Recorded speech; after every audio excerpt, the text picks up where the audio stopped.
Sex means talking to each other, living together, touching each other, understanding, and the one follows from the other. So you still have sexual desire? No, I do not, good Lord, no. Give me a good book and a nice drink, you can have all that, thank you very much.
You shared in the celebration of my achievements and helped me deal with my anger and disappointment when everything seemed to be falling apart.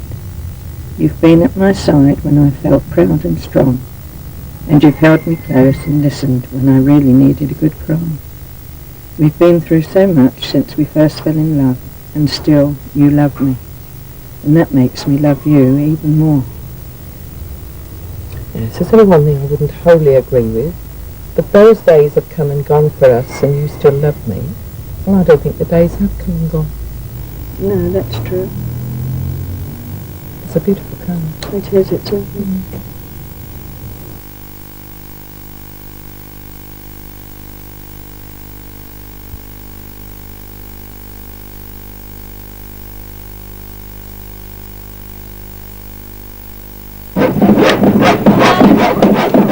Do not ever invite me to do a DIY programme. No, not in the Shakespeare play. How do you get the $500,000, right? Yeah, I think ask Jean to accidentally crash the thing. On sex? Not at all, I mean they went to school, that's up to them to find out, same as I had to. In there,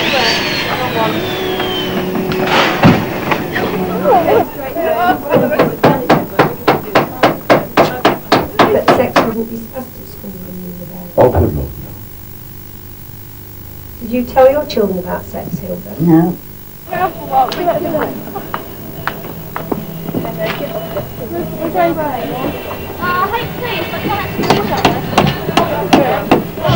They gave me a book to read when I was about 14 or 15. Quite a young girl should know, but they never told me anything about sex, and even my sister didn't. Whatever I got to know was about from the other schoolgirls, and I mean, I think a lot of it wasn't right.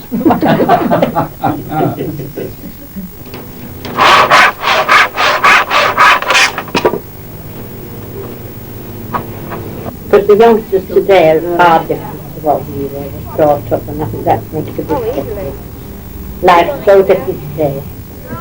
It's more open-minded, shall we say, than what it was in our young days. Yeah, Richard.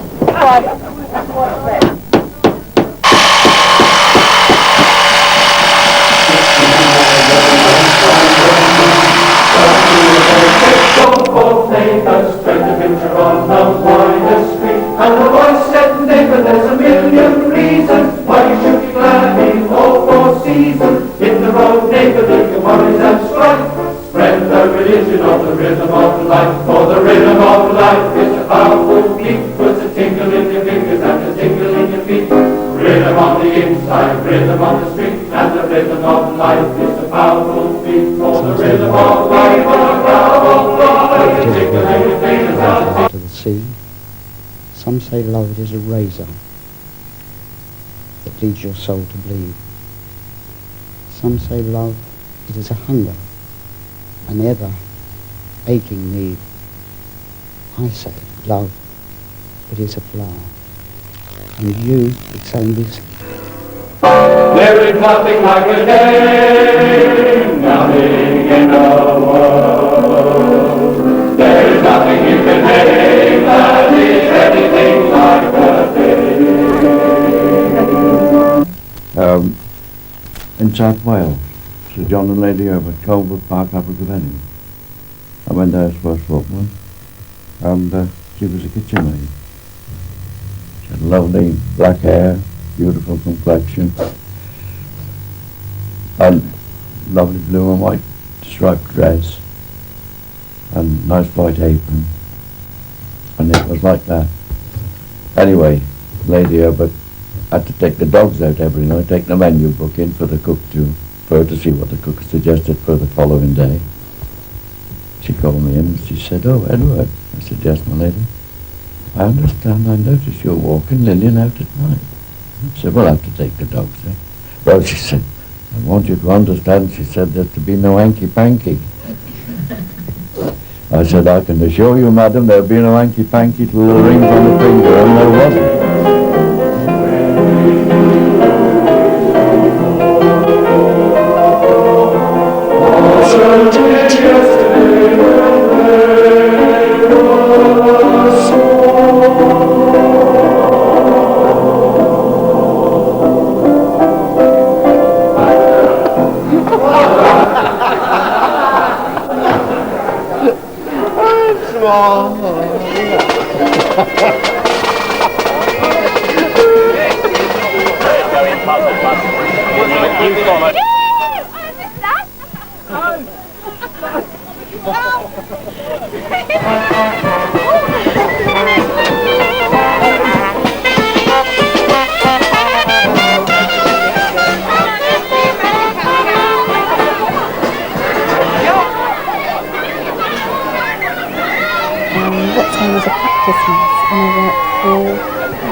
Full-time general practitioners in Alston, and several of my patients, obviously, as you can imagine, are quite elderly, and they were very enthusiastic about it and felt that it was something that should be talked about because it's something that's pushed under the carpet and they never really get a voice to be heard. What? Got you, John? Record. You? No, Oscars don't get.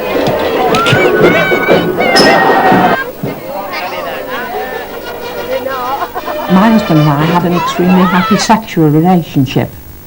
Now, in 1926, when I married, this I don't think was usual.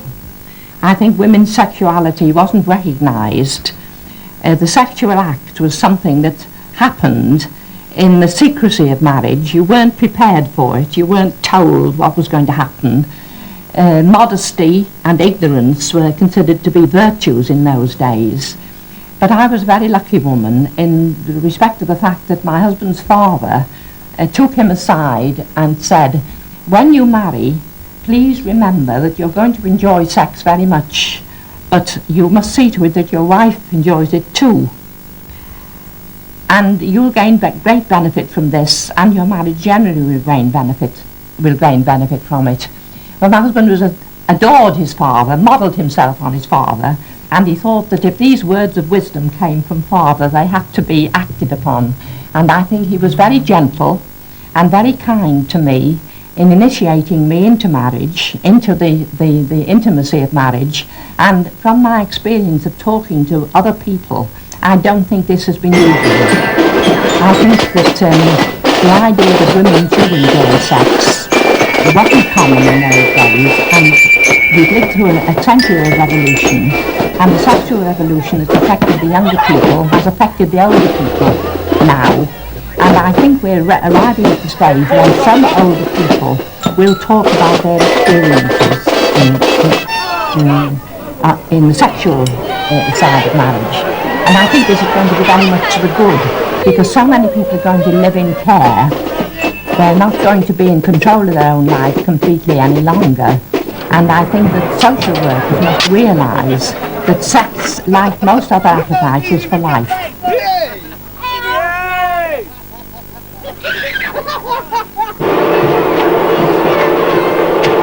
What's been happening over generations, I reckon, is like the 50 to 60-year-olds, they are inhibited because of the upbringing they had. Then there's the 40s, 35 plus age bracket, who are less inhibited because of the 60 and that sort of thing. And now it's kind of like we're entering a new morality age, really. Yeah, I think it depends on the individual, really. So like it's up to them when they want to do that, you know, when they want to stop having sex, or, you know, they don't even have to. It's just the way society is, you know.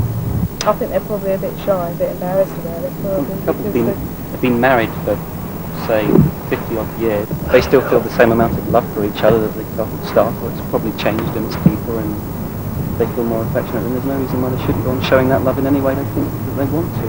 Whether they involve kissing, having sex, or whatever, then that should be okay. Young couples do it, so why shouldn't an old couple do it?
For 2 nights.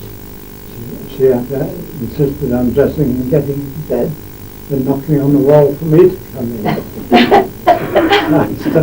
Then we were on the seafront in Swansea. There was a row outside. There's a prostitute and a man on the sands. He evidently hadn't paid her, and she was telling him what she thought of him, loud and long, and was shouting in his ear. First thing I went to was get out of bed to see what was happening. So I said, we only got married after a prostitute. We'd seen a prostitute. But she definitely, it wasn't fair. She didn't, she knew practically nothing. Very little. Well, she knew how many beans made 5, of course. But, the boy that came us to a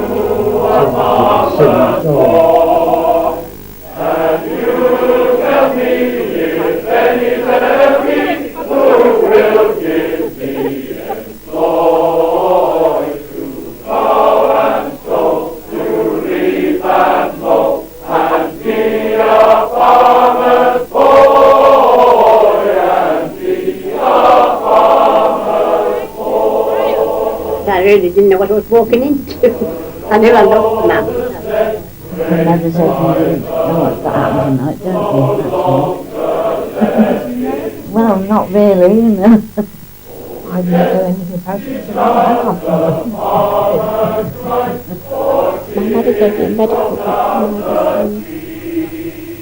when I was 17 or 18, which had all the problems with women. Everything I've learned as I've gone along, which is not a good thing. It hasn't done me any harm, mind you, but I feel I'm still quite naive now, as I was when I was 18. I don't believe in ignorance. No, I think the more you know, the better it is. Don't you think so? You're prepared, aren't you? To be a farmer's boy, to be a farmer's boy.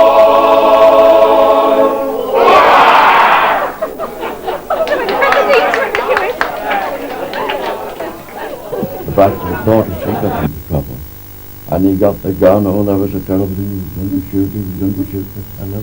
He was so smart. Anyway, he took the little boy and brought him up as his son and learned him the blacksmith business. And as far as I know, I've been down home for a number of years. Of life is a powerful beat, for the rhythm of life is a powerful beat, with a tingle in the finger and a tingle in the feet. Rhythm on the inside, rhythm on the street, and the rhythm of life is a powerful beat. On the rhythm of life is a powerful beat, with a tingle in the finger and a tingle in the feet. Rhythm on the inside, rhythm on the street, and the rhythm of life is a powerful beat. Gospel in Milwaukee,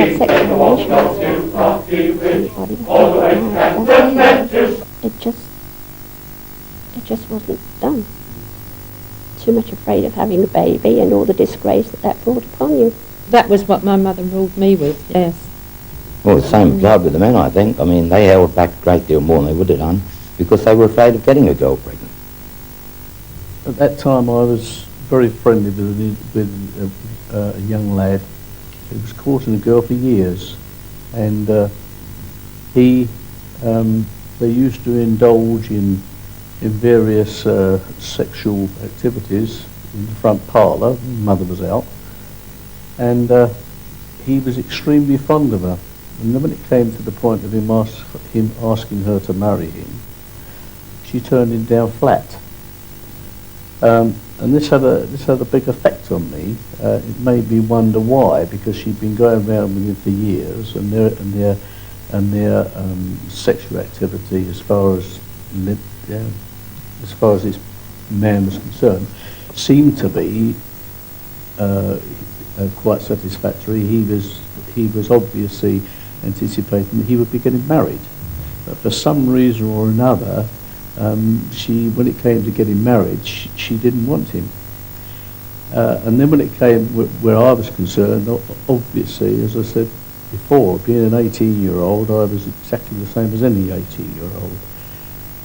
And I was interested in passion and everything else, the same as every 18-year-old is. But when it came down to the thoughts that if I overstepped the mark with Paul, that she would tell me that to get lost, then as far as I was concerned, it wasn't worth the risk. This friend that Arthur's been talking about, when this other girl turned him down, he met another girl, and she was even frightened to let him kiss her because she thought she might have a baby. And they were married 9 months before they ever consummated the marriage.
If the truth is known, there's many young people who indulge in sex in that capacity realise, however far back in their mind it might be, that it can be a source of trouble and grief for them in the future if they don't take care. But it seems a lot of them not able to hold their desires in check till such a time comes when they realise that they would have done better if they could control themselves.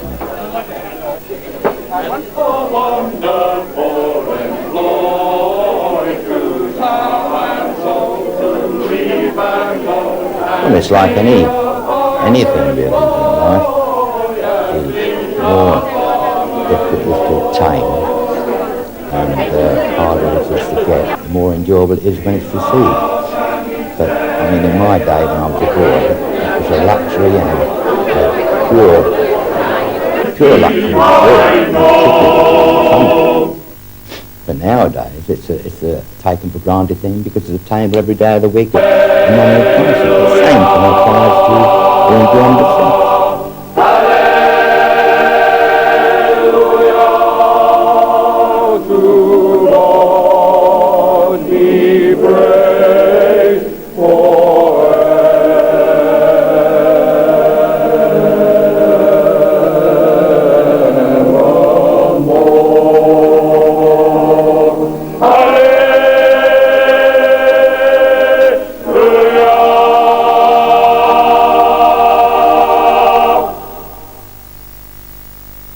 What would you have done to if one of your sons come home and said we've got a girl pregnant? You'd say, well, you'll do the honourable thing and marry her. But it's not, it's all right saying the honourable thing, but what if there was no love involved? It was just the sexual side of it. Well, to have sex, there must be certain amount of love, isn't there? Otherwise you're classed as rape, isn't it? Well, not if the other person's consenting, no.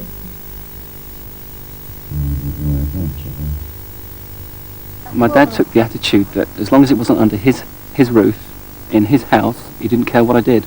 And I found that very insulting in a way, that he wasn't bothered about me as a person and anything happening to me. He was bothered about the fact that the neighbours would talk about what's happening in his house.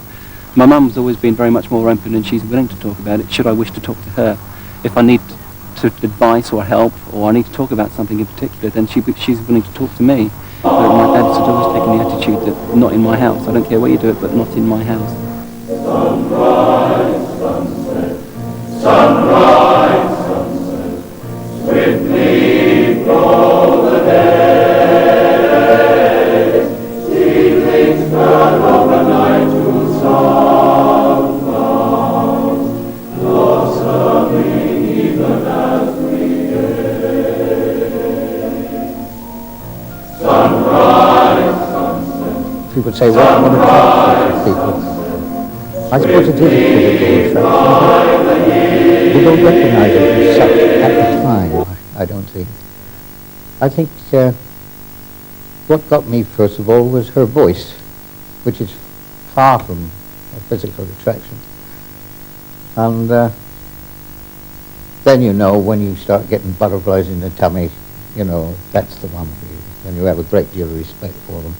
And it grows and grows and grows. The Lord is not distant, nor is the night starless. Love is eternal, love is eternal.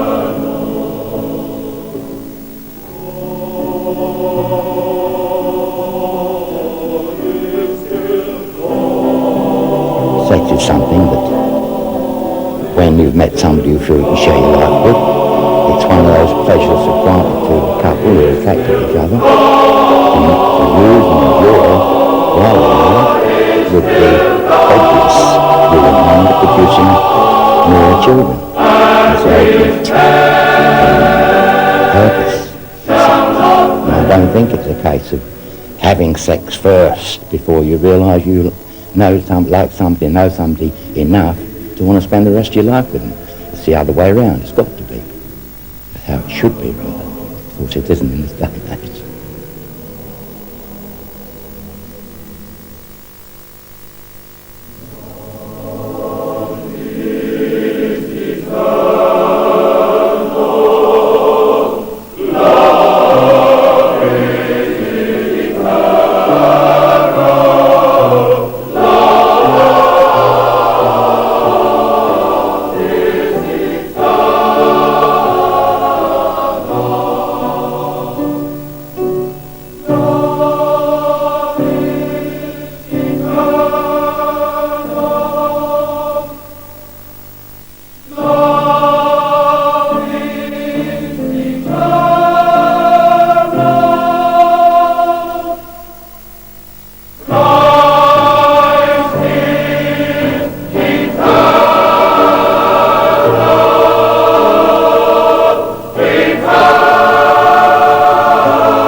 Now, John, remember? I could remember the brown... Yeah, I kept saying...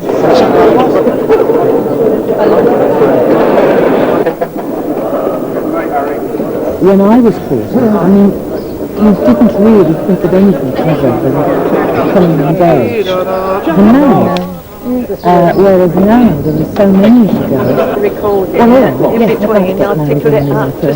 Loads of them going to do, but now most of them have the attitude, oh, I don't want to be tied down until I've travelled, I want to see this, I want to do that. And that is there holding them back from making a commitment, because they're afraid that once they've made the commitment, that time may not come again. They've grown up with it not being quite so out in the open as it is now. So maybe it's not that they feel shy because they're older and still having sex or whatever. It's just because that's the way they've been brought up. That's the way they've been brought up, and that's how they sort of live with it and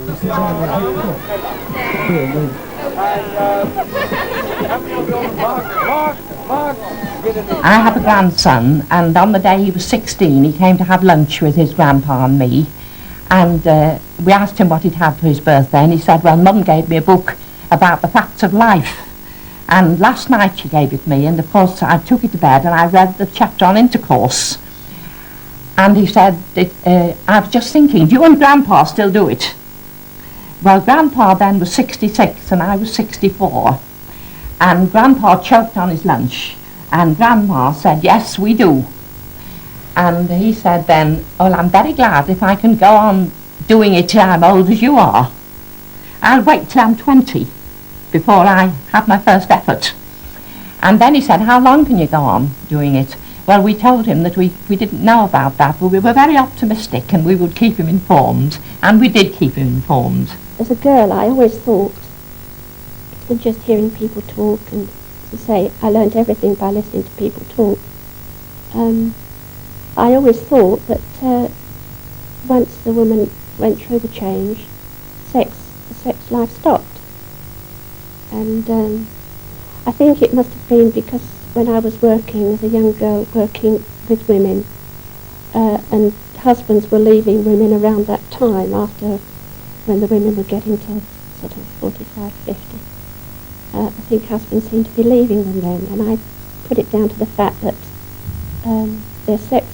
women couldn't have sex after they'd had the change, and so their husbands left them. And this was the feeling I had all through my life until I reached that stage, and I found it was so untrue and so false. So do you think when you're married, is there any need to stop having sex? Do you think it's something that can go on forever, or do people stop? It shouldn't stop. I do. It goes right on until you can't carry on any longer. But as long as you got your husband, you love him, don't you? And you love to please him. And One of those things, you love a man, and it's one of those things that naturally happens. Do you think it's something you should stop when you get to a certain age? No. Definitely not. I mean, I'm a widow now, that's a different case, but if my husband was still here now,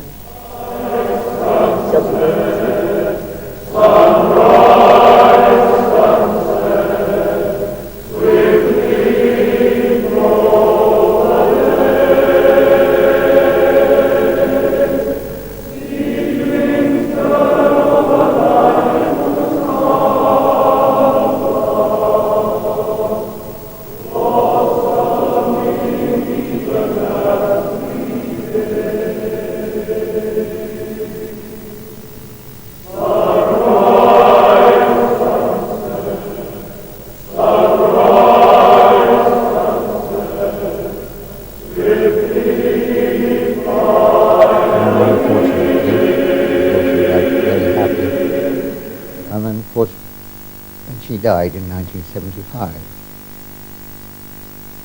She'd been very ill sort of several years before that. She had heart trouble, and she went to Southampton Hospital for heart valve replacement, and things didn't go quite right.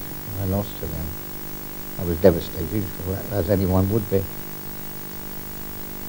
And I think then you sort of appreciate them more than what they were when they were alive at that time, you know, because you come home from work at 5:30 at night and you come home to an empty house. It's a great loss.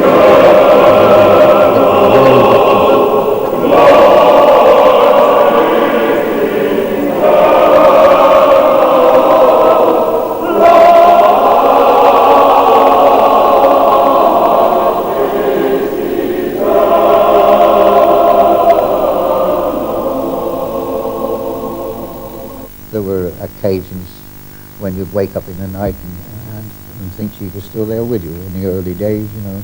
You really do get that feeling. It's very real at times. But fortunately, I suppose I was 4 or 5 years on my own. And then I met a lady who both my wife and I had known before, and we'd known her husband as well. And she had lost her husband a year before my wife died. And after a couple of years, we used to meet socially with all of our other friends, and we gradually built up a friendship. And we were seeing more and more of each other, and I was very, very fortunate because she's got this terrific sense of humour, which I think is very important in life. Terrific sense of humour, and we decided to get married. It's not the physical side of it when you reach my age. It's important, but it's not as important as it is when you're a younger man. It's very important, as you know, right through life. It's the heart afraid of breaking that never learns to dance. It's the dream afraid of waking that never takes a chance. It's the one who won't be taken that never seems to give. It's the soul afraid of dying that never learns to live. When the night has been too lonely and the road has been too long, and you think that love is only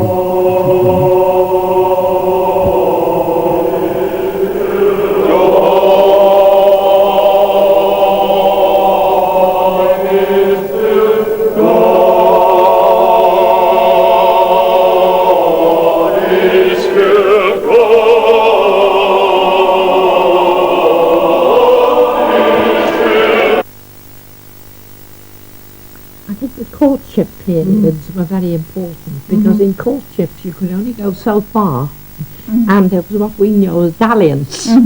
I think that dalliance and techniques in lovemaking are things that can be learned and should be learned. Oh, there was appalling ignorance about bodies and their functions, and the parents were very embarrassed. Everybody knew that doctors and ministers of religion and the king and queen and the headmaster at school and the lawyer, they all must do this dirty thing that you mustn't talk about because they had babies. So children grew up with a very ambivalent attitude. There was an indefinable urge that people had, and that men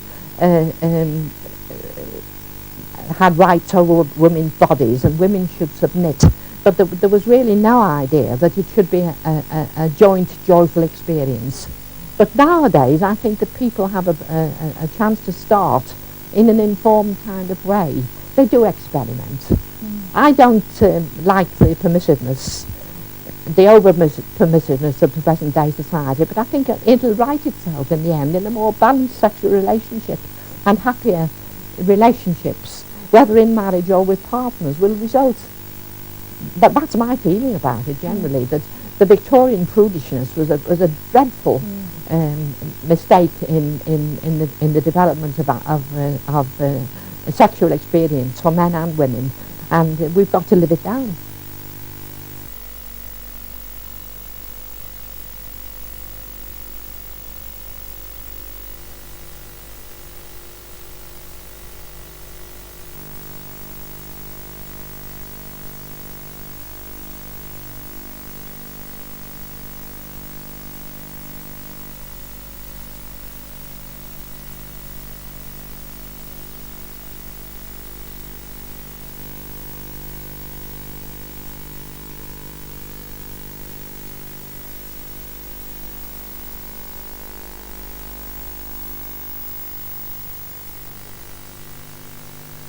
if somebody is experiencing a problem and is plucking up courage to go for help, the Marriage Guidance Council, which is now called Relate, does have counsellors who are trained in sexual difficulties, and there are branches in most towns in the country. And I think they'll find that there's a great deal of recognition among these professionals that this is a very important topic that they should be trying to help with. Many of the older women I've spoken with are delighted that their partners take longer before reaching orgasm, because for the first time they really enjoy lovemaking. It's a better pace for them than when perhaps their husband was younger and rushed along like a racing car driver, and that didn't give them time. It's your dalliance, isn't it, Jane? Yes. So much better for women. Yes. It's really as though the man believes that there's only one bit of his body that's important in making a sexual relationship, and that everything hinges on that. And it's about the most unreliable bit of the body too.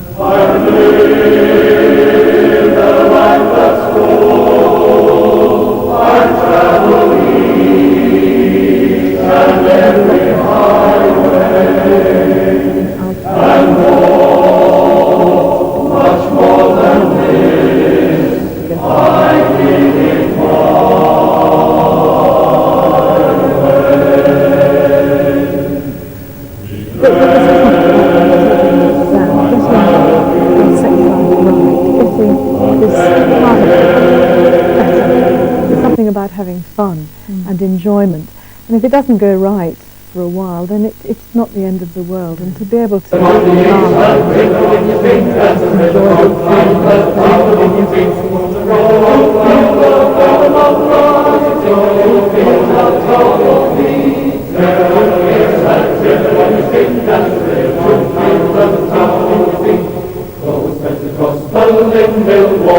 take a walkie-talkie to Rocky Ridge, all the way to Canton, then to Scranton, even till it's under the Manhattan Bridge. You will make a new sensation, have a glowing congregation, build a glowing operation here below, like a firefighter blowing, keep the music glowing, keep the rhythm glowing, glowing. You will make a new sensation, have a glowing congregation, like a build a glowing operation here below, like a firefighter blowing, keep the music glowing, like a rhythm glowing, go. Lift your wings and fly up high, lift your wings and fly up high, lift your wings and fly up high, fly up high. You can do it if you try, you can do it if you try. You can do it if you try to fly, like a bird up in the sky, like a bird up in the sky, like a bird